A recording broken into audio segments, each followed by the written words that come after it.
Brian for being with us today. So here, clip that to your shirt.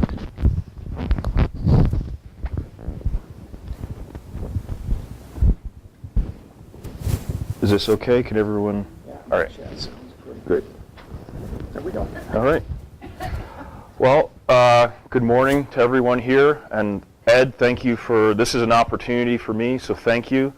And I was not aware of this facility, this museum, the history that was in here.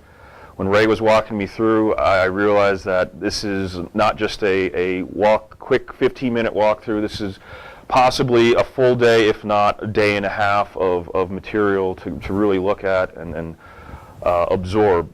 So I will be back for sure, or if I don't have time at the end of this coffee and conversation. And I want to probably put more emphasis on the conversation part. And Ed gave me the green light. I like to talk as more like a campfire setting, as opposed to me up here just lecturing or presenting. If it's a campfire and there's some feedback, if you have comments, questions, or just a note that you want to make at any time, either blurt it out or throw a hand up, however you want to get involved in the conversation, feel free. And I think everyone will get more out of it if we're all involved and all giving and taking from the conversation. If you didn't get a chance to read through my bio, I will kind of skim through it and make one note that's not printed on there, that's more of a personal thing, that may or may not be, it is relevant, but I don't put it in there. I started my military career, I'm from Wisconsin, northern Wisconsin. I was explaining to a few people. I started my military career, I would argue, as a teen or a preteen with the Civil Air Patrol. And since I could read, I wanted to be a pilot. I wanted to be a fighter pilot more than anything else in the world. I had really bad vision. I wore thick glasses growing up, and I wasn't really good at math too. So all those things added up, stacked up against me, and kind of life steered me in some different directions. And I knew I wanted to be in the military. I knew I wanted to do something, what I thought would be the best possible job, which in my mind was fighter pilot. So I took the next best thing, which was Marine Corps infantry.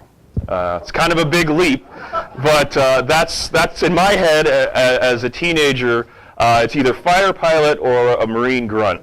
So what I did is my parents wanted me to go to college, so I went to a military college in Vermont, Norwich University. They had a Corps of Cadets. It's actually the oldest private military college in America, started in 1819. While I was in the Corps of Cadets there, I enlisted in the Marine Corps Reserves, so I could go to school and then do my 1 weekend a month, 2 weeks a year. And I did that, graduated college, and moved to Manhattan, New York City, and it was 2001. And I was still in the reserves at the time. I liked I loved being part of the reserves, and something inside of me wanted to go active duty, but the school route kept me out of that, and there was this separation of my civilian life and military life. And again, to be completely transparent, I wasn't happy. I didn't like being a civilian and then doing the Marine Corps part-time. I wanted all or nothing. My path was chosen the morning of September 11th, 2001. When I was on my way to work, I lived in Brooklyn and had to take the subway into Manhattan. And I heard on the radio as I was getting ready that there was a fire on one of the towers. I would take, there was 2 trains that I would take into Manhattan. One would bring me right into the Trade Center, and one would bring me to Wall Street. And it, depending on the time and how I was doing, I would use a flip of the coin where I would take the Trade Center or Wall Street train. So that morning I heard that there was a fire in the Trade Center, so I said, oh, well, obviously I'm going to take the Wall Street train that morning. And as you probably recall, it was more than just a fire that day, and I ended up spending most of that morning on the rooftop of my apartment watching. I saw the second plane hit. I didn't know it was a jet at the time. I just saw a giant fireball shooting out because it came from New Jersey or from the west to the east. So I was looking at the second tower, and I just saw a fireball, and I heard the shock wave, and it came right across into Brooklyn. You could feel it, or it was loud. And then I ran back downstairs, and that's when you saw the video footage of, hey, the second plane hit the tower. Obviously now this was something deliberate. It wasn't just an accident. I didn't really know what was going on at until that point. And that day, everyone remembers, and for me, I knew as I stood on the roof and saw I saw the second tower fall, I knew that from that point on, my life is now not going to be just civilian and military. It's going to be military all the way. And sure enough, I was activated immediately after 9/11. And I thought, much like all the other guys in my platoon, and our rifle company, that we were going to head right over to Afghanistan. That was, I thought, the first place we're going to go, or someplace in the Middle East. And it didn't. We ended up going to Kosovo and to the Balkans. What happened was that was the tail end of the Bosnian-Serbian War, the Kosovo KFOR, Kosovo forces. It was still going on. There was still activity going on there. But NATO, which it was a NATO-run mission in Kosovo, NATO and all attention obviously fixated and focused on Afghanistan. So all the units there picked up and pushed out to Afghanistan, or in preparation of going to Afghanistan, which left a gap.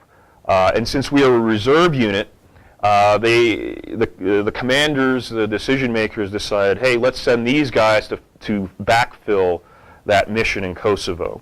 So we ended up in Kosovo for about 6 months, and it was great. It was my first time that I ever got shot at. It was actually in Kosovo. It wasn't in the Middle East. And our mission there was interdicting or intercepting black marketing. And it was actually, I didn't realize at the time, but GWOT, or as we say in the military, GWOT, Global War on Terrorism. There was actually the Albanian black market was running black market, including weapons, drugs, and other material from Albania up into Kosovo, into Eastern Europe, and they were Muslim. The war on terror was actually being waged in the Balkans. I didn't realize it at the time. I thought it was just as a follow-on mission from Kosovo independence, which they did eventually get. But it was actually a war on terrorism was happening there too, as I look back on that. After that, it came back just in time. Our commander said, hey, you know, guys, we came home just in time for Christmas. Don't go too far. Something's in the cooker. This is 2003 at this time. We were on active duty for over a year. 2003 was here, or right, it was 2002 when we went into Christmas, and he said, hey, don't go too far. Something's cooking off. And right before we left to go on Christmas leave, we got a quick brief, and again, I had no idea that this was going to mean something, but some a Marine intel officer came in front of our platoon and our company and said, okay, here's a map of Iraq, here's the southern portion, here's the terrain of the southern Iraq, and I'm again, why am I getting this brief on southern Iraq? Sure enough, we come back from Christmas leave.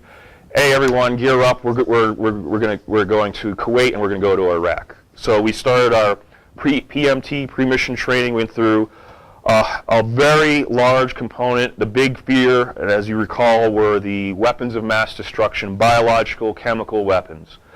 So if you haven't had the opportunity to put on a mop suit and run around with a gas mask, then you're really missing out in life to go in the desert and do that. So March of 2003, we flew over to Kuwait, and we were in Kuwait in some bunkers, and we're just waiting for the word to cross the border and go into and invade in Iraq. Obviously, and we got the green light for that, and I will flash forward to how I actually got into Special Forces. So it was Nasiriyah, and it was a female specialist, Jessica Lynch, who I didn't know at the time, and I didn't know what our mission. Again, I was at the time now as a corporal, an E4 in the Marine. I was a squad leader, and I had my squad, and I was told that we're going into Nasiriyah. There's a larger operation going on. Your platoon, your squad, your job is to take this bridge because Nasiriyah is surrounded by, the way it was separated by the Tigris and the Euphrates on each side, and the only way to get into the city was through these bridges. So everyone had a key bridge to take. Ours was the southeastern bridge going into Nasiriyah. We moved with relative, I say, ease, generally from the Kuwaiti border all the way up to Nasiriyah, and I have some maps later on in the slide, where the Iraqi military, the Iraqi army, we found more uniforms and weapons discarded laying in trenches and in fighting positions than we actually encountered Iraqi in contact and fighting. They had no will, they had no sense of commitment to the cause under Saddam as ruler.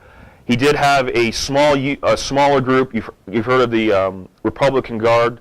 They were going to stand and fight, but our air power pretty much took them the majority of their tanks and armor and heavy pieces out.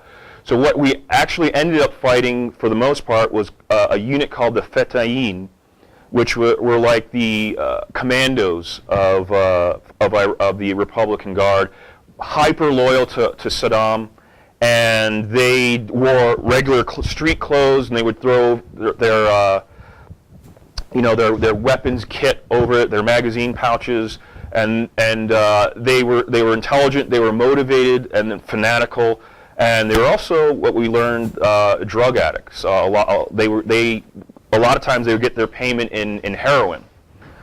So we're fighting these guys, and they were motivated, and they would use small unit tactics, guerrilla warfare, to fighting us. So that was, again, the first couple months of the invasion is when we started to see what ultimately turned into a battle against insurgents. Right? It was never. Not never, but the conventional war was over in a few days, and then it's slowly shifted into an insurgency, fighting insurgents. Anyway, so how I became SF. We took the bridge with minimal, there was some shooting, we had overwhelming firepower, and we took the bridge with no casualties. No one on our side was hurt or killed. We took the bridge at night, because we operate better at night than they do.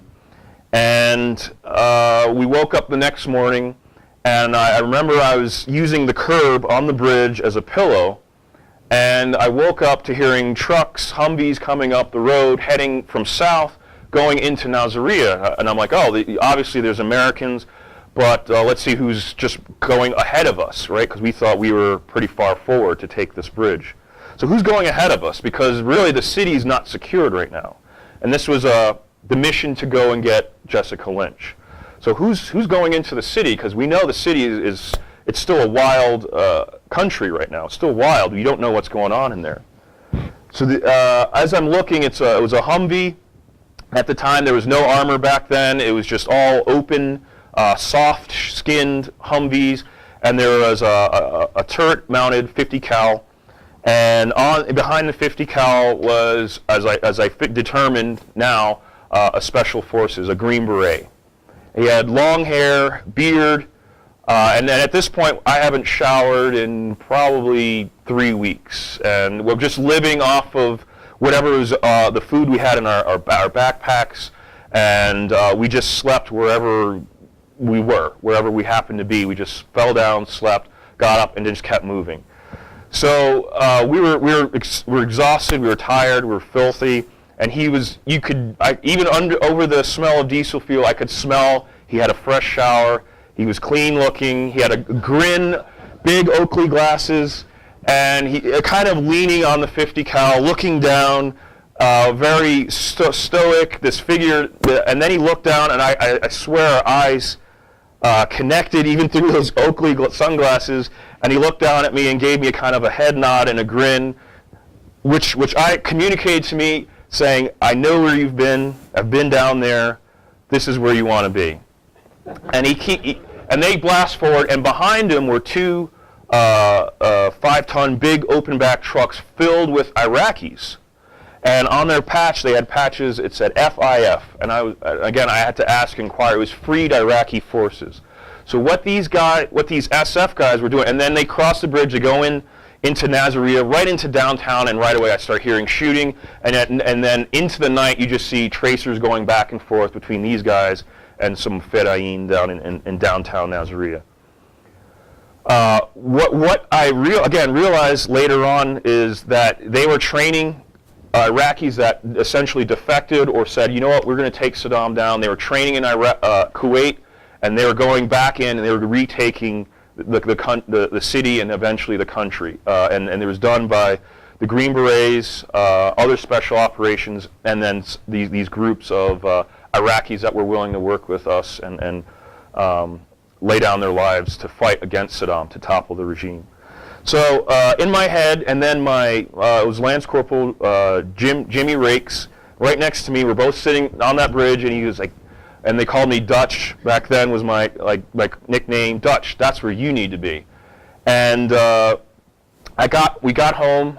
We were there for about 8 months. We got home, and I talked to my commander. I was stop lost also, which means I couldn't have got out even if I wanted to for the invasion. But they involuntarily extended me. I got back, and I was going to get out of the Marine Corps anyway, or my contract was up. So I said, sir, I was planning on getting out anyway, but I did some research.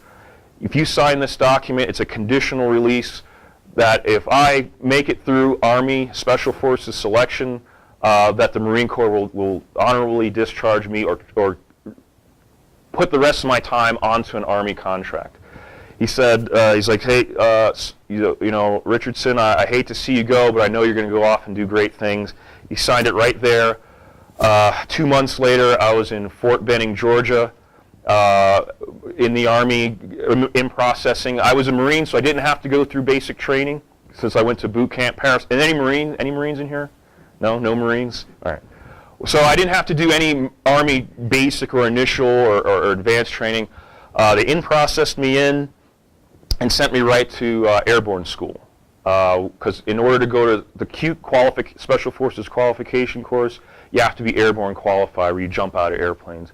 So I went right from the Marine Corps, essentially did some in-processing, and then I'm in the school learning how to jump out of an airplane. And we did our jumps. And then immediately after that, I'm up in Fort Bragg, Fayetteville, North Carolina, to go through the Army Special Forces qualification course, which started with selection, which I'll talk about.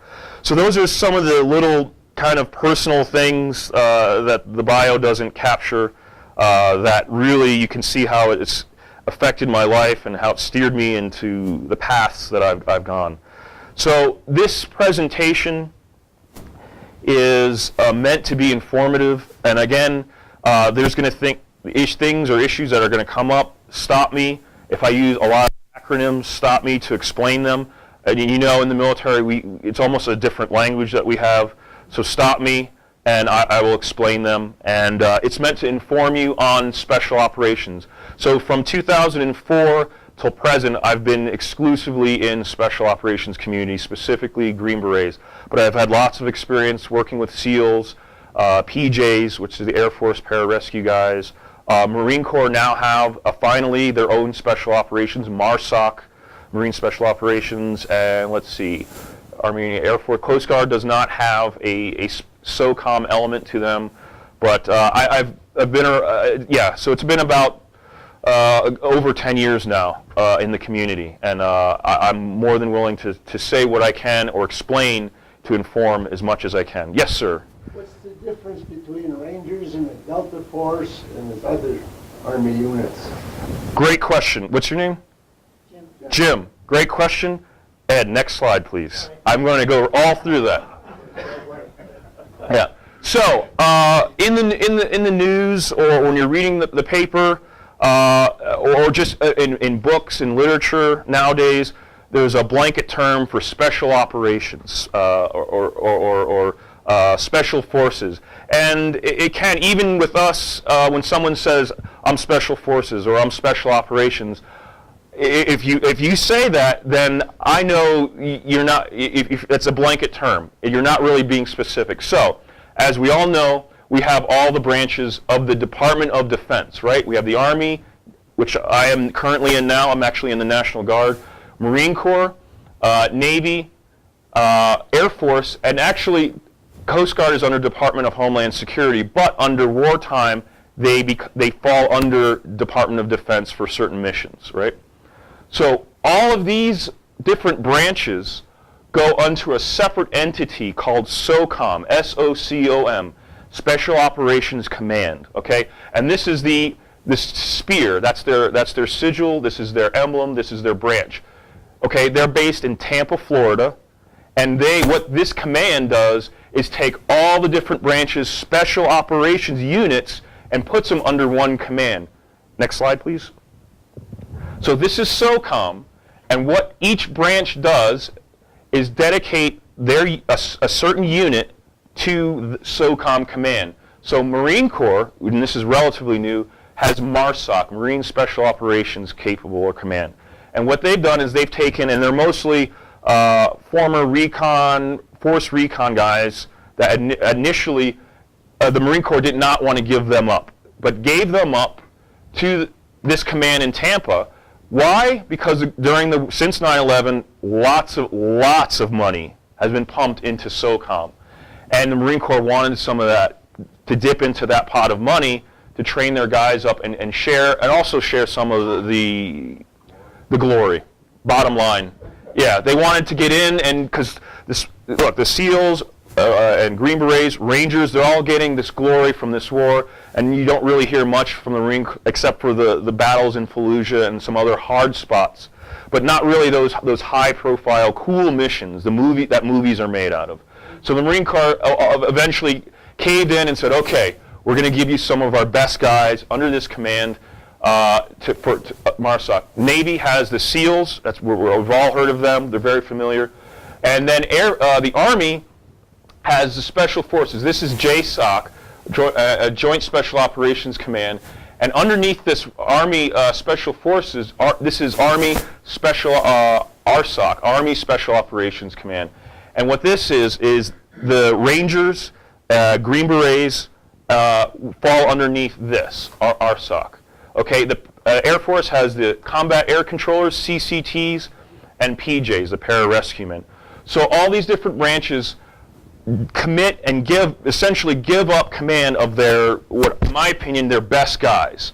Like, here are our best guys to go underneath Special Operations Command. Now, Special Operations, SOCOM, doesn't answer to the conventional regular military command. So they operate independently. It's really Department of Defense and then SOCOM, and there's a direct connection. So it cuts out a lot of, and in some cases, a lot of bureaucracy, a lot of chain of command. It has to be approved.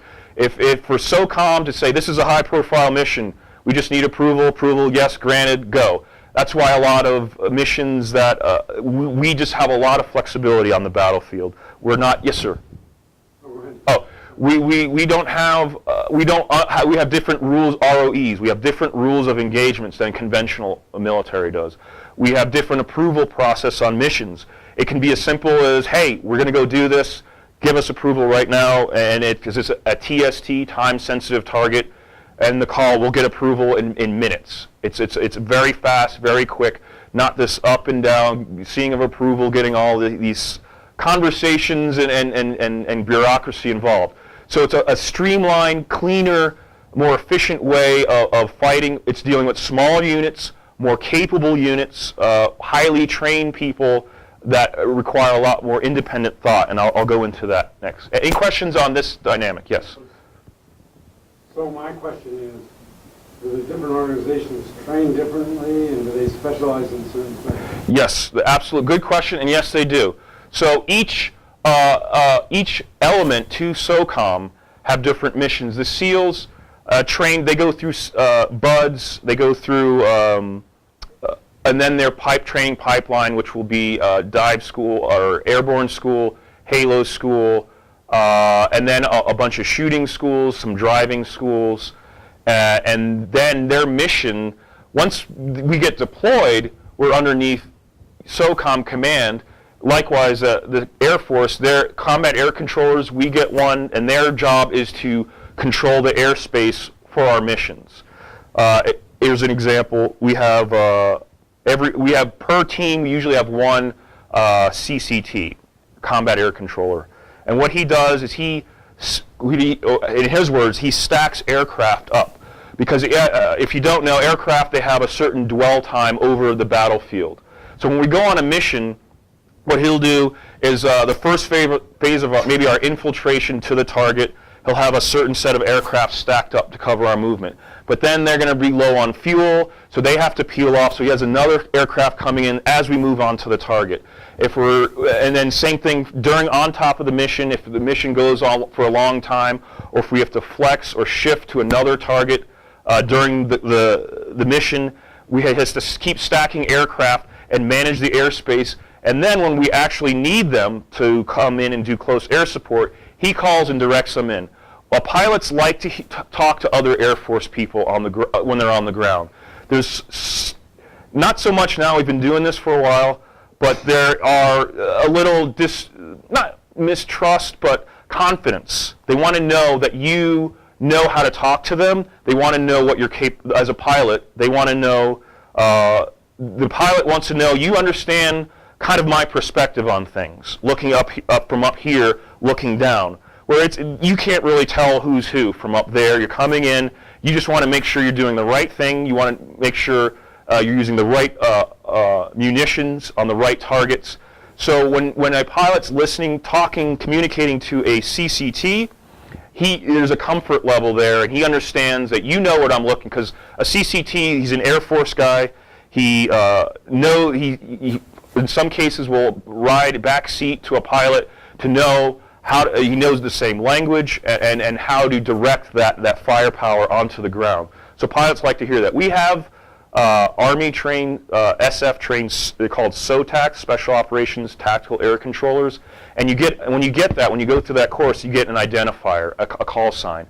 So when you talk to the pilot and you say, hey, this is Oscar 37, when the pilot hears that and he looks down, Oscar 37, that's a SOTAC. This guy knows what he's talking about on the ground. I'm not a SOTAC, but I can call in air. All right, but when I call in my call sign, it's not going to come up like this guy doesn't have SOTAC training. So there's a little. He's going to do this job, but he's going to be a little bit more cautious. He's going to confirm and double check everything that I say to make sure that he's going to do the right thing, make the right approach, and use the right munitions. I kind of went way down the path on that one.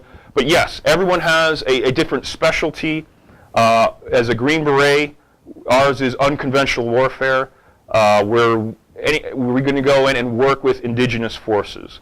We're going to train the indigenous forces, or the natives. We're going to work with them, train them, and then we're going to go do on missions together, right? Whereas the SEALs, it's mostly unilateral. They go in by themselves and do quick, precise hits, and then they get out. And there's minimal impact on the region, whereas at SF team, Green Berets, our job is to affect the region with as a small unit. Hopefully that answered or shed some light on some other questions. Between Special Forces and the Marines? Difference, it's Marines are, MARSOC they are new, and they are actually finding their way into our community. And they started off, it's funny, they started off as direct action teams where they were just kind of shooters going in, kind of doing the SEALs work, but they realized that, you know what, the SEALs, they can't really directly compete with the SEALs. So then they looked at our mission and looked at the unconventional warfare side. Hey, what about if we work with indigenous forces and then go on missions and do the direct action? And they look, well, we can't compete with SF. So what they've done is kind of taken elements of both, and they're really trying to find their niche into our community. But they have it. They stood up about 5 years ago, and they've been going through they didn't even really have their training pipeline down yet. They just kind of took hodgepodge of this training, that training, and we're figuring it out. I think now they have a good sense of what they are, and my opinion is that they're kind of a combination of a SEAL and a Green Beret. Hopefully that answered your question. Anything else on this? Next slide, please, Ed. So now what I'm going to specifically talk and then tie back into your question. Who falls under USASOC, United States Army Special Operations Command, which is this red, it's an arrow with a dagger, and the dagger signifies a command, going back to Commando, World War II, actually the British SAS and the Special Operations Services from the Red Devil Brigade was the original Delta Force or commandos or elite unit. So that's where our history comes from, this symbol. Now, who falls under this? You have Special Forces, Ranger Regiment, so the 75th Ranger Regiment. They are so there's some confusions. If someone says, I'm an airborne ranger, like, that's great. That doesn't necessarily mean you're part of our community in SOCOM. What that means is you are qualified. You went to Ranger School and you went to airborne school, because in order to go to Ranger School, you need to be airborne qualified. So if someone says, I'm an airborne ranger, that means you have the qualifications of going to that school. You went to airborne school and you went to Ranger School. Then what you do after that could be anything. You could be airborne ranger and then go work in an office as a clerk or finance or down in the motor pool or something. It doesn't necessarily mean you're in special operations. Now, if someone says, I was in Ranger BAT, meaning Ranger Battalion, then that means you are under USASOC, you were under SOCOM, you are part of the community, you are a part of Special Operations Command. Now, a Ranger Battalion, a Ranger BAT, we call them BAT boys, if you are one of those guys, then yes, when you deploy, you will be underneath SOCOM, and you will be working either with us, or you'll be working with the SEALs, you'll be working with Delta Force, or now known as CAG, Combat Applications Group. They periodically change their name, but it's Delta Force, and that's Army. So Delta Force, Green Berets, Ranger Battalion, those are all United States Army Special Operations Command underneath SOCOM. Is that kind of clearing things up, and or is it made it more confusing? Brian, Yeah. you briefly mentioned Delta Force. Yes. Now, what is that? So Delta Force, can go back one slide? They're JSOC. So they're Joint Special Operations Command. They are Army, technically Army. Okay, they came from the Army. They are, you can go back to the forward slide, Delta Force, or now known as CAG. If I say Delta Force was a term that they stopped using for themselves in the late 90s, early 2000s. And they started, because there was a movie made, and they do not like to be known. That's one of their principles, is that you'll never, and I'll go on record, you will never hear of any credit of any high-profile mission going to CAG, otherwise known as Delta Force. Their whole point is that they don't want the attention. They have one of the biggest budgets out there. They get a lot of high-profile missions, but you will never hear about it. So actually, example is the capturing of Saddam Hussein. That was a CAG mission. It was done by CAG. You didn't know that because they passed over the success and the victory to another unit, but it was done by CAG. CAG, it stands for Combat Applications Group, very innocuous, just bland-sounding organization. again, they don't want the attention. But they are absolutely, again, my opinion, they are the most senior guys. And I don't mean senior as in, well, they are in age, but seniority as in experienced, trained, motivated, equipped, professional. They are, in my opinion, the best. So the SEALs have another thing called Dev Group, Development Group, or like SEAL Team 6, the guys that got Bin Laden. So they are the Delta Force, or CAG, of the SEAL teams. Delta Force, or CAG, are the best guys, usually coming from the armies. Most of them are either former Ranger Battalion guys, Ranger Bat, or SF guys for me. So for me to go to CAG, I need to go through a completely separate selection, a completely separate training pipeline. It's very competitive, very difficult, and very high attrition. So even if you make it to my level, there's still something beyond that, and that would be Delta CAG. Does that answer hopefully cleared up? Okay. So in 1961, the term Special Forces. So when I introduce myself, if it comes out that I say I'm SF, I'm Special Forces, what that means is that I'm an Army Green Beret. So Green Beret and Special Forces are synonymous. It's the same thing. When you refer that, when I'm talking to someone in my community, I say I'm SF. Generally, I don't know, it's a cultural thing. We don't really say I'm a Green Beret. That's slowly shifting, because what happened was President John F. Kennedy assigned, he said, from now on in 1961, if you are Army Special Forces, you are awarded the Green Beret. So he did that. So he set us aside and made us unique within the Army visually. So it's not just a patch on our shoulder, it's now something visually, the Green Beret. And John Wayne made a movie about that, Green Berets. So since 1961, the term Green Beret and Special Forces gets swapped around. But really, if you hear Special Forces, that means Green Beret. Does that make sense for everyone? Okay.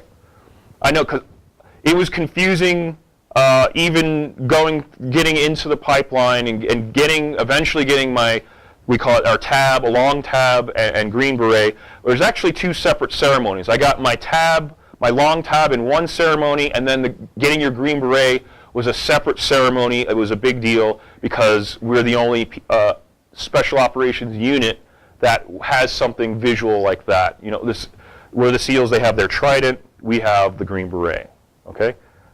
Any questions on Green Beret and Special Forces? A lot of people will tell you, use the word, and in the media they say Special Forces, but that does not mean Green Beret. That could be because they don't understand that it's the same thing.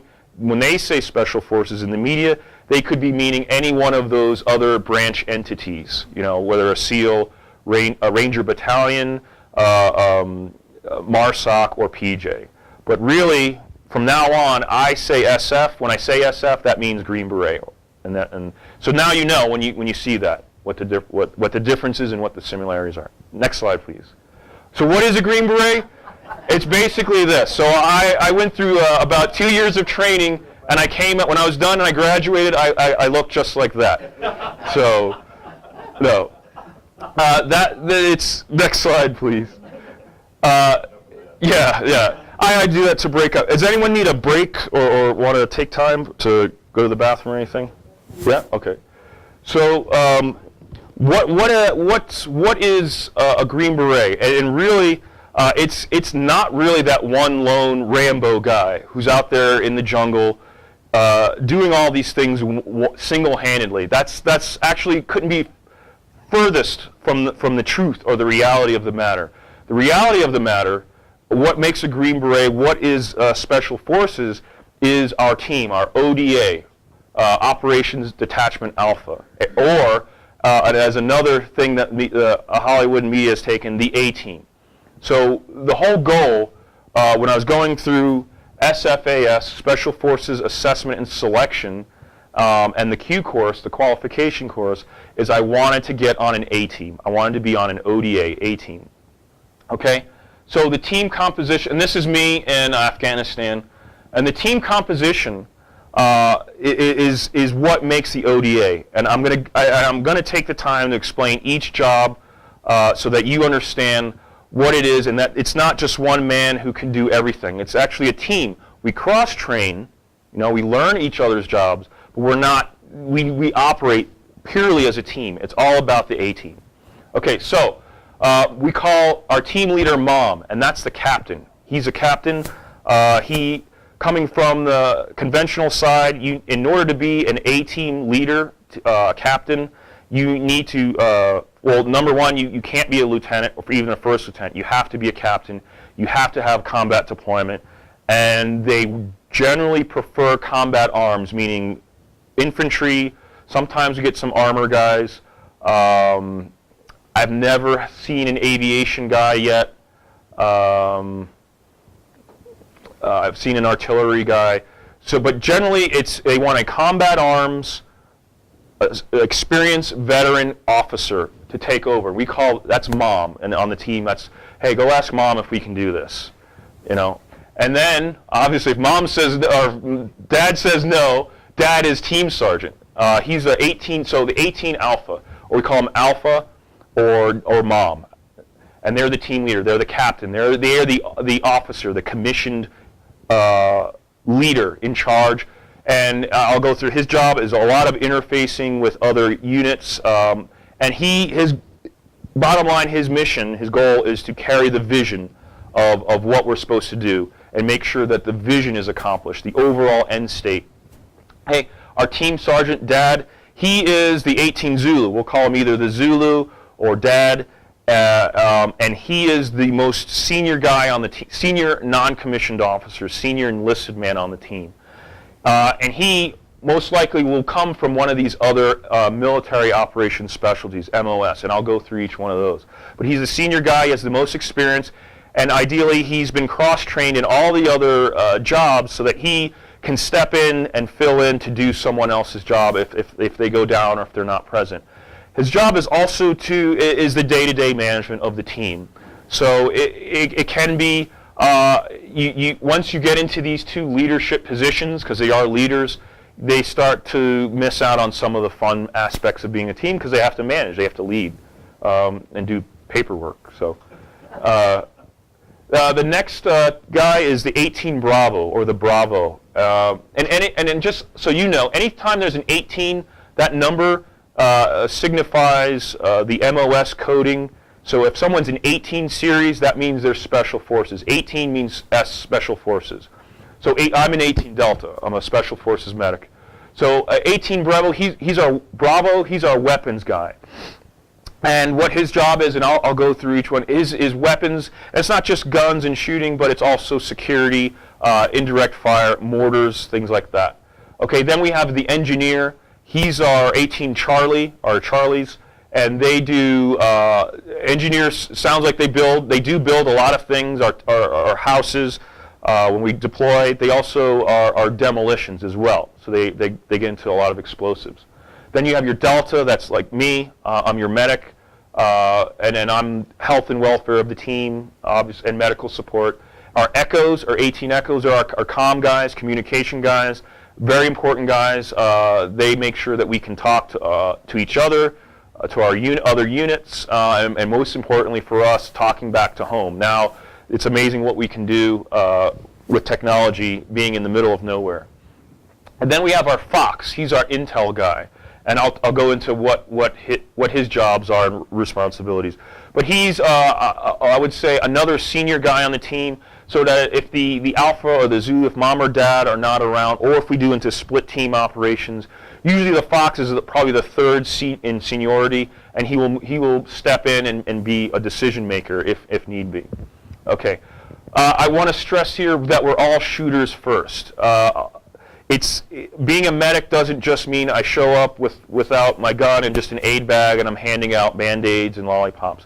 And none of these jobs are capable unless we have security, unless we are owning our space and really dominating the area that we're in. And that means we have to shoot, especially in a wartime environment, which is what we've been in the past decade. So, next slide, please. All right, so where did this all start off? Again, and I'll go back to it, it's about the team, and it all starts off with the selection, all right? And in order to even make it into Special Forces, into SF, it was something that it came from within. During selection, I know he has a bullhorn, but there's really no yelling, and that's why he has a bullhorn, because he doesn't yell. He talks, the cadre here, he's talking mildly and almost has a disinterested, unexcited tone, because he's not looking for yelling to get you motivated to do push-ups. He's just saying, hey, we're going to do push-ups here until someone quits. And once someone quits, then we'll move on to the next training event. So who doesn't really want to be here? Who wasn't prepared to be here? Just go ahead and raise your hand. There's no harm, no foul. Yeah, and that's it. And they're looking for someone to go, you know what, this isn't for me. You know what, there's very little guidance. In selection, you're in a hut with your other teammates and that are trying to get selected. And no one comes in and yells at you and says, all right, get ready, you got to be out in 5 minutes to do this. It's, hey, when you show up, there's a whiteboard outside the cadre, the instructor's hut. There's a whiteboard. We're going to write place, a location, what you need to have, and a time. And that's it. And then they go away. And your job is to go out there and constantly check that whiteboard to see what's going to happen. And then the event comes up, and the event could be, here's your, if you need a certain amount of weight, and they weigh your backpack, and if your backpack or ruck isn't heavy enough, that's one against you. Your number goes down on a list. If your number comes up again for some other infraction, you're gone. That's it. You see you later. So if the standard weight typically is about 45 pounds. So what you want to do is, and that's not including water. So you can't, like, oh, it's water, because when you're drinking water, then it gets lighter.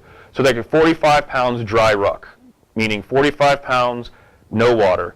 So if you show up, and they leave the scale out there, so you can measure it before you show up. But it happens. Some guys, they show up, and then they're 1 pound off, 1 pound low, for whatever reason.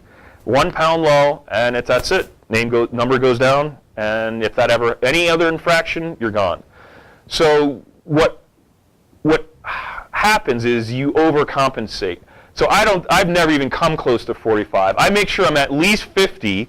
That way, if something happens, if something fell out or something goes weird or something was wet inside my ruck, dries out, now it's lighter, that I don't have that. So I would go at least 50 pounds just to be safe.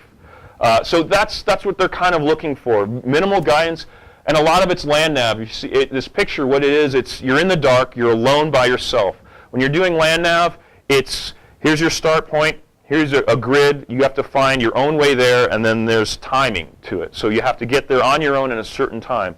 And you're alone in the dark, and the North Carolina swamps can be pretty rough at times in the dark. We know there's, we call them draws, and it's where just the way the terrain comes down, and you're essentially in this little tiny tight valley, and it's just overgrown with these weeds and thorn bushes that sometimes you have to wear gloves to get through them because they'll just tear your hands apart. And it's every vine, we call them wait a minute vines, because you're trying to fight through with your backpack. The vines and the thorns just grab onto your ruck, they grab onto you and just like, no, wait a minute, just stay here for a while. The water is up to your knees, you're tired, and you know you're on a time constraint, and you know I have several kilometers to go to make it to your next checkpoint. Once you eventually find it in the middle of the dark, there's a tiny little stake, and there's someone who's sitting there in the dark, and they're like, you find it, you find your stake in the ground, and there's someone, a point sitter. It's like, okay, what's your name, what's your roster? Okay, you made it, here's your next point, go. That's it, and you have to plot your point, and then you got a time hack, and you have to make it. And that just goes through all day, all night, for a good 24 hours, you're doing this. You have limited amount of food, water they do resupply once you make your checkpoint. But a lot of times, this is what gets most people, actually. It's not the physical part. A lot of guys show up physically strong, tough, great runners, very strong guys, athletes. But it's the mental, the psychology of being alone, no one telling you what to do, and what we call your own demons. I got lost many times. I get lost, and I know I'm not going to make my time. I'm not going to make it to the next checkpoint. There's just no way I can cover this amount of time, distance in that amount of time. So what I start to say to myself, you know what, this is it. Maybe I'm not going to make it. So what you can do is, if you know you're not going to make it, if you know you're going to miss your time hack, you look at your map, you find a road, and you go sit on the road. And what they do is they have a truck driving or patrolling around, and you just jump in the truck, and that's it. So I thought about it. It crossed my mind. I said, you know what? There's just no way I'm going to cover this distance in the time that's allotted to me. I should probably just find a road, go and wait for the truck, and just jump on the truck. That crossed my mind. But as soon as it got in there, I no, get out of here. That was one of the demons creeping in, trying to tell me to quit and give up. So I said, nope, I'm going to do it. You know what? If I'm late, but I'm going to make this point. So I just started running through the woods, and I made it barely, but I made it. And that's what they're looking for right there. There's no one encouraging you. It's got to be an internal motivation versus external motivation. That's what they're looking for. Someone who is internally motivated to do their job, to accomplish the mission with no guidance, with no leadership, because you are it. So I guess that's where that Rambo part comes in, is that lone operator. Okay, next slide, please. Are you using a GPS on that? No GPS. It's all map and compass. We use an old needle compass map. You're not allowed to use roads. Actually, you call it roadkill. If you are within 50 meters of a road and they drive around at night with night vision, looking around, and they'll sit at certain points because they know where students will try to cross a road because it's easier to move on a road. Plus, you can just, well, if I have to get here, I'll just jump on the road, run for a mile, and then jump back into the woods and get to my point. They know those tricks. So they want you to fight through those wait-a-minute vines and draws. They want you to get tore up. They want your feet to get blistered up, and your legs, and you want to get tired and have those thoughts of like, I'm not gonna make this. This isn't gonna work. They want you to go fight through that to see if you are the right material candidate to move forward. So yeah, no GPS. Yes, sir. Brian, I just want to make sure we have enough time Oh. to hear about your experiences once you finish up. Okay. Yeah, let me go. Again, I could go all day on just, so it's about that lone operator, but it's also about the teamwork. We do a lot of log PT, working together as a team, okay, because one man can't lift a log, but a team can move a log, okay? This picture is a great idea of what's wrong. He's trying to do too much on his own, okay? This is where the team needs to come and help him. He's trying to lift 2 of these individual logs. He needs a buddy. He needs his teammates to help him out. Next slide. Okay, real fast. I started off 18 Delta, Special Forces medic, health and welfare of the team. I am the trauma expert. I go through a year of schooling, medical schooling, which includes 2 one-month rotations in a hospital, 1 in a trauma setting, 1 in a clinical setting. I'm also the team administrator. I do all the admin for the team, making sure everyone's getting paid, make sure everyone's getting the right shots, immunizations, things like that. Next slide. Okay, the Echo is probably my favorite guy because what he can do is he gives us the internet. So while we're in Afghanistan, while I'm in Africa or Iraq, he can give me internet so I can Skype and see my family, talk to my family, do email and things like that. He's also does a lot more to that. He runs the whole cryptography for he sets up satellite communications, inter-team communications, FM, high frequency, all bandwidths. He's got all the communications. He's an expert in this. Next slide. He is carrying the most weight out of the team because he has all these. He has 2 radios here. If you can see, this is a UHF antenna. This is talking to air because it's line of sight, and this is our FM, which he can talk to. So he's actually carrying 3 radios. This is his team radio. This is the radio to talk to our higher, our command, and this is a radio to talk to aircrafts. So he is loaded down plus batteries. And are other people trained to fill in for him? I will say yes, but I tell you what, if there's a certain code or error that pops up on the screen, unless he has like a troubleshooting guide right next to it, ultimately he's the guy. Like my own radio, I'm good at, and I don't need to call him. Unless what we call dropping our fill, we lose our crypto for whatever reason, we just lose it. We can't talk to each other, and then he carries this device that reloads it back into our radio. So I will have to go to him for that. But these radios, yes, he cross-trains us, but if it gets on a high level, something goes wrong, ultimately what I'm going to do is I'm going to shut everything down and try to restart it and start from scratch. But I'd rather him do that than me. Yeah. What happens Yeah. if he gets killed? If he gets killed, so that's the other thing is we operate in twos. So there's 2 Echoes, 2 Deltas, 2 Bravos. There's 2 of each, with the exception of the Intel, the Fox, and then Mom and Dad. Those are only one. But every other position, there's 2. So in the case where the Echo gets killed, there's another Echo. Our Fox, here's our guy. He does our information collection. He does target development. He's our local area specialist, so he's the expert on the area. And then he's also a report writer. He's always in the operations center typing reports, talking to other agencies, other 3-letter agencies that are operating in the area. Yeah, next slide.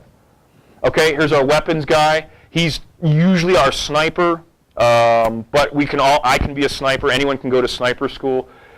He's in charge of ultimately our security, our defense of our camp, of our house. And he's kind of the brute of the team. You will a lot of times see the Bravo carrying around a hammer, because that's, for all of his gear, it requires just hammers to banging on, especially the 50 cals and some of the trucks. So we kind of make fun of them of not being the brightest of the group. So if you're a Bravo, we just hammer. You just go out, go smash something. That's just go out there and smash something. But yeah, they love guns, and they love to talk about guns. There's one of those gun nuts. Those are our Bravos. Next slide. Okay, our engineer he deals with a lot of logistics, mostly logistics. He's a supply guy, all right? And he's a good Charlie will be some guy that can get us anything, right? If we need a satellite dish to get to see TV from Pakistan, he can get us that. If we need mopeds because we want to ride around the base, he'll get us those. He'll get us if we need, because again, and deployed, and we'll just keep this in the room. Alcohol was not permitted. If we needed beer, a good Charlie will get us beer. But they're also our demolitions guys. So they will plant charges, do a lot of blowing up of weapons caches. They'll also do breaching of doors. They will also do some limited mine and IED clearing, limited. But they're our demo guy too. Next.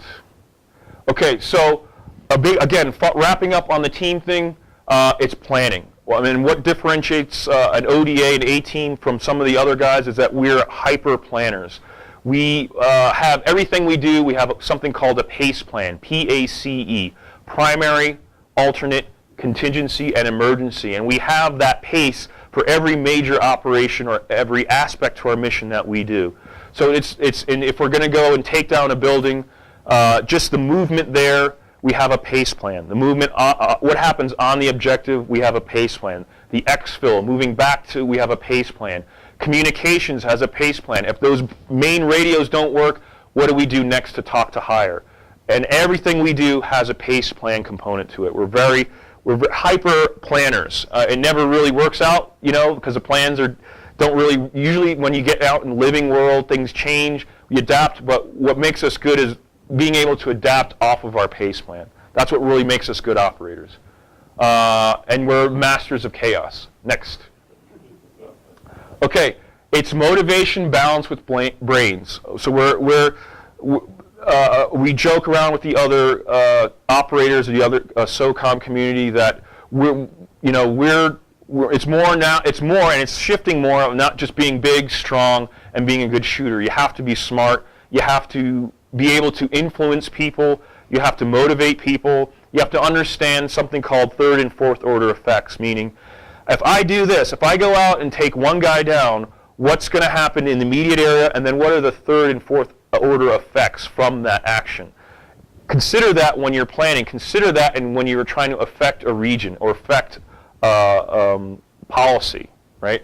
So we have, and team members and leaders, we have freedom and trust. No one's really micromanaging us. When we're out there, we're alone. If we have an idea of how to take down something or approach a problem, it's supported. It's all right. You guys come up with the idea. If it's feasible, we'll back us up. So it's really being deployed is fun. It's in a way it's liberating. Even though we're living in this very non-permissive environment, we can do whatever. No one tells us no, you can't do that. Sometimes it happens, but most of the time it's whatever you come up with, let's do it. So it's fun. It's liberating. Next slide. Okay, so now I can get into my experience. I know I'm going on and on. Unconventional warfare, I mentioned it, and I brought this. This is my first deployment as a Special Forces medic, 18 Delta as a medic. So as you can see, I was back in Nasiriyah, Iraq in 2007. This is where I was in 2003 as a Marine during invasion. So now I'm back 4 years later. As the guy that was crossing over the bridge that I was looking up to, I'm now that guy, literally. I remember crossing the bridge.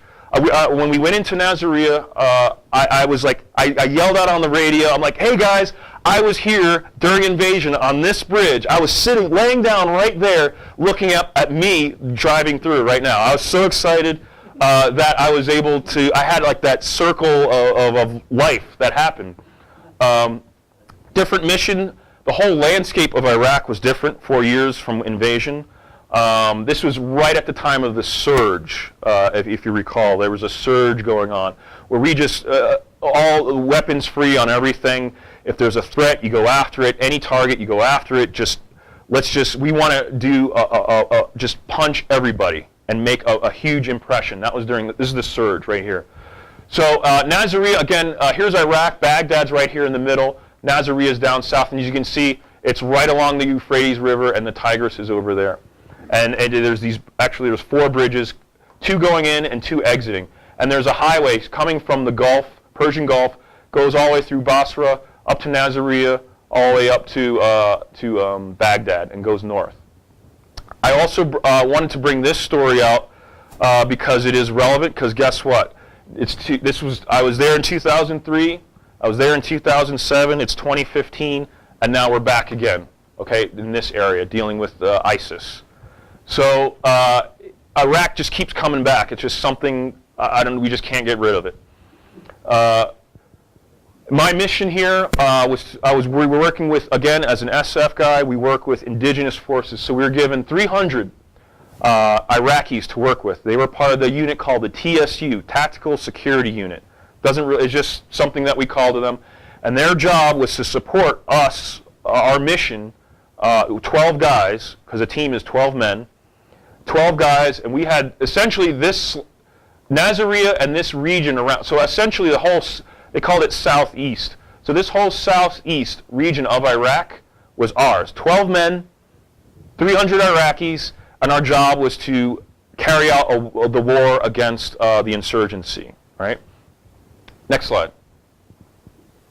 So here's me back in 2007, my first trip as an SF guy. And yeah, it was fun. I didn't have to wear a mop suit anymore. I could run around in shorts and t-shirts. As long as I had my kit on, we could wear whatever we wanted. And we drove around, and these are actually armored Land Cruisers. So in certain missions, we don't want to go too heavy. We wanted to go, we call it low profile. So we would drive around in Land Cruisers. But this is my team. We were in Camp Moorhead. We were right next to an air base so that we could get on helicopters and go fly into missions if we weren't going to drive.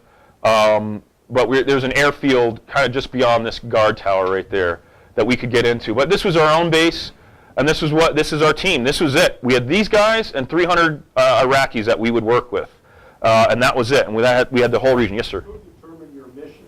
I mean, you have an overall commander for... Yeah.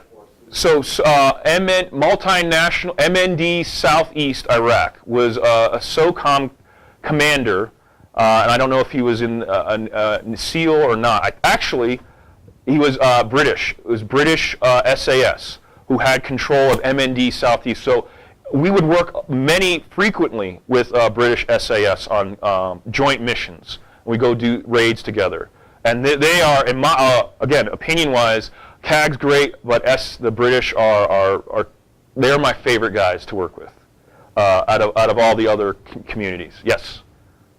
Can you discuss either now or at some point in the future? No. how the Iraqis relate to each other. For example, in Mosul, they supposedly laid down their arms and left them for the ISIL. Yes. And they're talking about going back in there, and the question is, will they really fight or won't they? So, How does the whole place work? so go back to the Iraqi map, please, Ed. All right. So it comes down to, and it's not as tribal as Afghanistan. That's extremely tribal, but it comes down to more sectarian. So sectors or sections of Iraq are predominant. All of Iraq and Iran is predominantly Shia Muslim, predominantly. Now there are some sects around some of the major cities that are Sunni Islam. So what happens is, and then the different tribes will prescribe to Sunni, different tribes prescribe to Shia. So what happened, Saddam was Sunni, and his regime was predominantly Sunni. They are the minority in Iraq. So when we got rid of Saddam, and the Sunnis were very harsh when they got to power, they were very harsh on the Shia. Iranians are Shia. They want to control Iraq. Iraq is more rich in oil and resources and has access to the Gulf that Iran would love. Iran does too, but they want all these oil fields. Now, the Kurds in Kurdistan, which is Mosul and this region in the north, bordering Turkey, they are loose Muslims, or they're looser Muslims. They're technically more in the Shia realm, but they're not Iranian. They're ethnically not. Some of them don't even consider themselves Arabs. A Kurd, they are Kurdish, and they have a different look to them. They look more like Turks. The only problem is that Turkey hates Kurds because it's a different. So they're kind of a group on the north that the south hates them, the north hates them, and they're trapped here. But there's a lot of resources here. Okay, so as we're moving forward against ISIL or ISIS, what we're going to try to do is back the Kurds. When we've done this during the regime, we backed them to help topple Saddam back in 2003, and then a follow-on. We worked with them. They're pro-West or pro-American. They're open to us. They're more in many ways. They see the world more from the Western perspective than they do than in their region. They're still Muslim though, but they're far more tolerant of Christians. They're far more tolerant of Western ideal. They're not nearly as strict with Sharia law. And on occasion you'll see Kurds drinking alcohol too. So the problem is Syria, which is going through their civil war, and ISIL, what they've done is essentially, I'll just say this border here is gone. This whole border, and here's Jordan right here. So all this border on the eastern side of Iraq is essentially gone. It's non-existent. And the factions of ISIS and ISIL have essentially carved out a large swath of this town. And they're going to make this whole region their own caliphate or their own country, nation. So where is Syria in this ideology? Syria, so the Prince of Syria is again a kind of he's more of a dictator and just wants Syria under control. The factions that are the civil war that he's going through, he's fighting ISIS. He's fighting ISIS. The political problem is we've condemned Syria and the leadership of the regime of Syria, and we were actually considering for a while supplying the rebels. Until we now we're like, wait, the rebels are ISIS. So now we're like, well, we can't support the regime, and we definitely can't support ISIS. So now we've just totally stepped back from Syria, and because the ISIS has moved in and has actually moved as close to starting to threaten Baghdad, the capital. And all our work of the past decade in Iraq essentially just dissolved because when we were there and we had our air power there, they'll stand up. But once we pulled back, it's like, I'm not fighting people. These guys are fanatical. The ISIS, they're fanatical, as you know. Videos of cutting people's heads off, setting that Jordanian pilot on fire, and videotaping it, just mass murders, executions. They're fanatical. and the Iraqi people, the Iraqi security forces, they're afraid, and they're not going to go against this. They're not going to fight these guys. Yes. Well, isn't it again? I mean, we were willing to work with the Sunnis up in that area, which helped drove out Yeah. Al-Qaeda. Yeah. The Iraqi forces are mostly Shia militia. Yes. And so now you're talking about Shia militia going back to capture Sunni areas. Yes. Which, Right. So we train, and I'll show you a picture of this. The TSU. The commander was Sunni, hardcore Sunni, that agreed to work with us to deal with. At a time that insurgents we were fighting were Shia, being backed by the Iranian Revolutionary Guard. So and many times we were encountering Iranian equipment and agents in our missions. And we were essentially fighting Iranian in a proxy war through Shia Mahdi militia that were being pro-Shia all along Iraq, because they're the majority. So again, it can get complex there, but you're right. Now, the people that we worked with to help deal with the Shia insurgency are now the insurgents against the Shias are now ISIS. So we're jumping back and forth on who's our friend, who's our foe. We've done it in the past decade probably 3 times now, majorly, politically, militarily. We've shifted back and forth. Who's our friend? Who's our foe?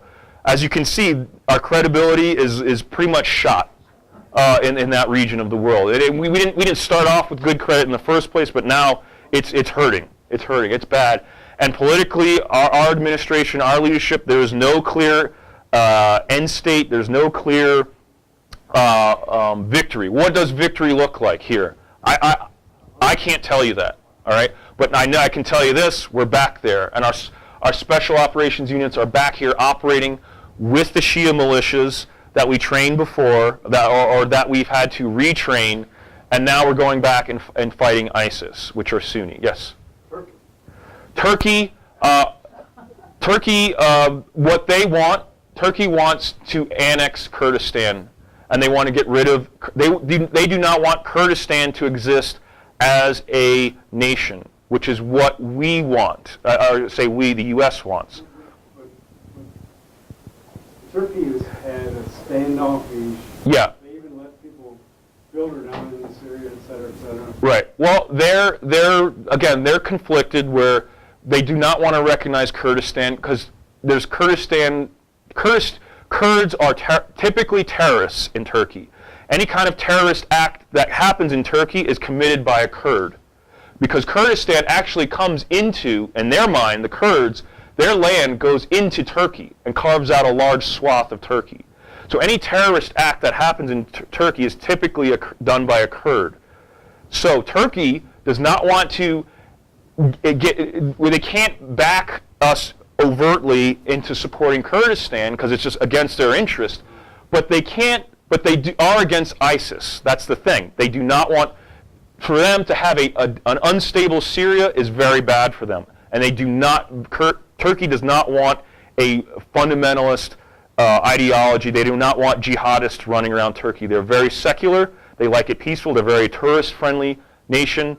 And they do not want it, they actually have no tolerance for terrorism. So I've been in Turkey 3 times. Yes. And only for a couple of weeks at a time. And I actually had a Turkish guide that took me through the country. I was on a command and control exercise, and I was on the night shift, so I had the day shift between 1 and all over one. And he said, people weren't very religious. Yeah. They drank like fish. Yeah. They smoked like fish. They drank coffee. They were basically intoxicated with something. Yeah. Night and day. Yeah. Agreed. And I went to Mosque. I'm not Muslim, but yeah. He got me in and I went in. Yeah. So at least got to look at it. Yeah. But the place was empty. Right, because I've been to Turkey too. I find it hard to believe that these people are actually all that religious. It's a culture. It's more of a, for them, they're Muslim light. They're and really there's lots of parts of, if you go to Istanbul. I don't know if you were around that, got a chance. A lot of, you can stand in one point in Istanbul, you look down in one side of the city and it looks like you're in the Middle East. You turn your back, you look at the other side of the city, it looks like you're in Europe. And the women walk around with jeans, t-shirts, there's drink bars. I mean, they're very secular, very pro-West. To point, Turkey is a member of NATO, so they go to, when we went to Afghanistan, when we went to Iraq, there's Turkish forces fighting there next to us. So, and they're Muslim, but they're more secular. But there's some considerations. They can't just completely turn their back on on Muslims. I mean, they're a Muslim country. So yes. You've been in and out of there like 3 times, you said, and we're going back in. Yeah.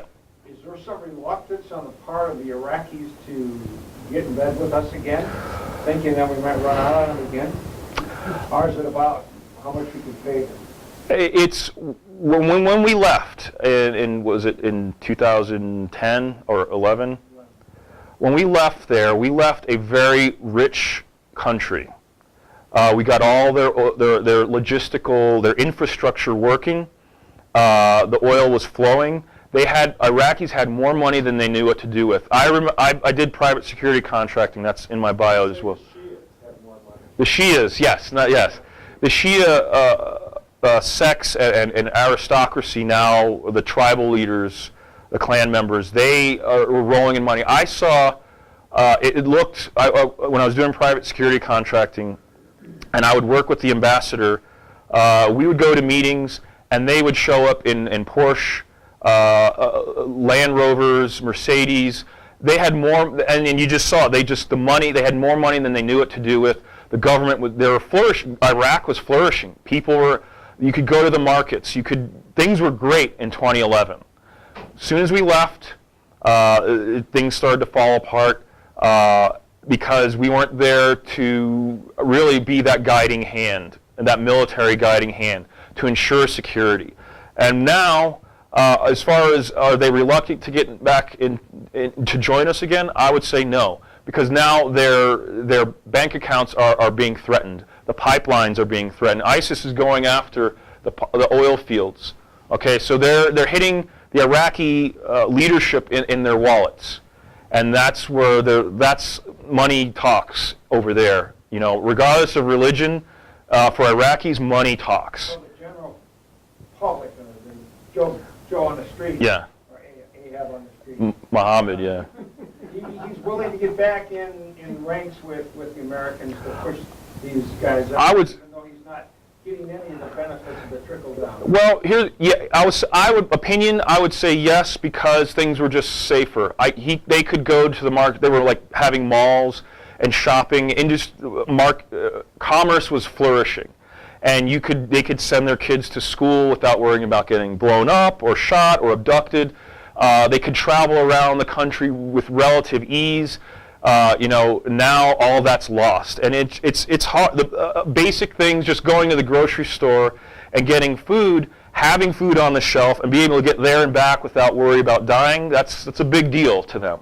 So if that means bringing Americans back and getting that back again, then let's do it. It's just a simple quality of life. It gets better when we're around. That's just all there's to it. So my opinion, I would say the average Muhammad on the street is like, yep, bring the Americans back. Let's get rid of these guys out here and get things back flowing again. All right. What's my time? I don't want to. Are we way over?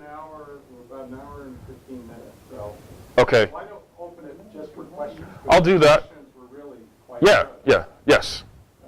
Brian, there's a lot of consternation right now about our esteemed president cutting back on the military. Are you seeing any of that where you are? What I'll say is this: they are forcing certain senior guys out of the Army.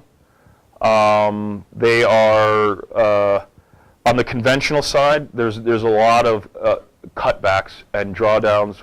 Guys that even offering early retirements to people because we are going to go back to a pre-war a military, which was very small at the time. And we're going to go back to that. So there's going to be a lot of cutbacks.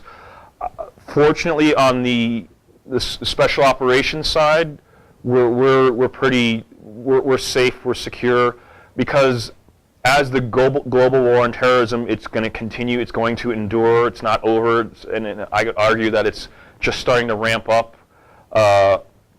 As we're getting out of this nation-building thing, where we just essentially built two countries in the past decade, Iraq and Afghanistan. We completely built them from ground up. That's very expensive, very taxing on the military manpower. I spent, since 9/11, I spent more time overseas than I have in America, and I'm not the only guy that's done that. It's very taxing on families, on personal lives, and then obviously the dollar. I think the answer is we're exhausted. We've exhausted our funding. We've exhausted our people. So we built two countries from ground up, and that's not going to happen anymore. As we go forward, we're going to draw down the military. We're going to cut spending on the conventional side. We're going to have a nice budget for the SOCOM, Special Operations, to do precise missions, key things, but everyone else is going to suffer. Veterans are going to find themselves, out of work pretty soon here from active duty. Yes. So on that, you've served in combat so many times. You've received the special training, and probably a lot of very special training that you can't even talk about. So have you been able to take any of that since you've been back? And even though you're in the Guard now, right? Right. So even though you're still in the Guard, have you been able to take any of that and apply it to civilian life as far as work or? A great question, and I have to thank you. And if you could flash forward to the That's probably the good way to end up. Yeah. So what I'll end here, that's just, so what I've been able to do, thank you for bringing that up, is I'm taking some of the principles of that teamwork that I talked about, and really what that comes down is to leadership. And what I've been able to do, and it's with another SF guy, is start my own business. It's called Origins Training Group. And what we want to do is bring our lessons, our principles, and our experiences, and be able to translate them and pass them on to businesses and organizations. And my goal is to build the next leaders of American industry, and approaching it from the special operations, or the special forces perspective. So what we've done is these are just people, businessmen. He's a college professor. He owns his own. These are two business owners. All of these are business owners. And what we do is we bring them out we start off, we train them not like physical training, but some of the teamwork, some of the leadership, some of the mindset principles that an ODA has, an A-team has. And we start off in the classroom, and then we bring them outside and we teach them that map and compass, moving around, and we send them on missions. We have role players, and they have to be at a certain place at a certain time, and we coach them through it. Everyone on the team has a certain job. We have the medic, we have the echo, we have radios for them to use, and they have a lot of fun. But more important, next slide. More importantly, they have to work together to accomplish some unconventional problems. Okay. And they have to come up with unconventional solutions, but there's always a mission involved. We have casualties they have to respond to, they have to react to. They're operating, we create a very elaborate fictitious world. It's called El Dorado. It's up in the mountains at Peaceful Valley Ranch, where that country is seceding from a larger entity, but the U.S. wants to support them. It's kind of, well, again, I'm just taking some of what's happening in history, recent history, and just change the names and locations, and it's happening up there in the mountains in Indian Peaks Wilderness area, and you're running through this, and they realize that some of the comments are obviously, thank you for opening their eyes to it gives you a better perspective on what's happening in the world. and also what it takes to be a special forces soldier or a special forces operator.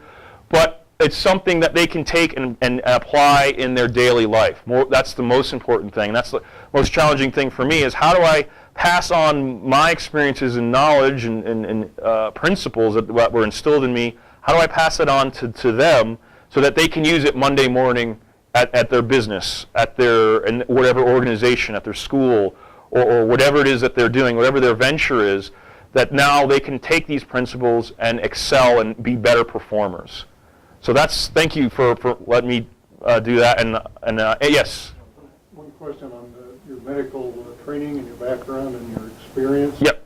How would that match up with, say, a SWAT medic? Okay, so I also another business called Tac Fast Med, where I teach SWAT medics, tactical medicine. So the medical program is called TCCC, Tactical Combat Casualty Care, and this is what SWAT medics are learning. I actually developed it in the military, in the Special Operations Medics. We developed this, we learned this from a year. We are constantly updated every deployment. There's conferences, there's new equipment that comes out that we develop, that we test. And ultimately what happens is that has trickled down in the past few years to law enforcement. And now another business that I'm doing, which is answering your question, is I'm taking my skill as a Special Operations Medic and teaching law enforcement, teaching SWAT teams. I do Boulder County SWAT, Littleton Police Department SWAT. I've also done DEA and a few other other law enforcement departments too. So we're talking to Colorado State Police to get the troopers on board. So I've been in a fortunate position with some of the training that I've had. Being a medic especially helps, because that's a direct translation of my skill to something practical that any cop or agent can use. So, but other guys that maybe are not medics, very challenging. But I think what they do have, any special operations guy, and actually all my employees are all either SEALs or Green Berets. We don't have any Air Force or MARSOC yet. But they're all special operations, and again, it's being able to translate that and also communicate that to our audience, to our clients, which is that's proven to be the most challenging. And then our clients see the value. They certainly appreciate us, but seeing how is the battlefield, how is what we learned on the battlefield in Afghanistan and Iraq, how can I use that in the boardroom, is something that it takes a little bit of creative, innovative ways for them to see that. But we do it. I think we do it pretty effectively, and we're just starting, and we're getting really good feedback from the community and from the area. So I have a positive feeling about it, and again, it's something that this is what, if I stayed active duty, this is what I would be doing anyway. So it's really a natural transition for me to do this in the civilian side. So thank you. Thanks for everyone and your time. Yep.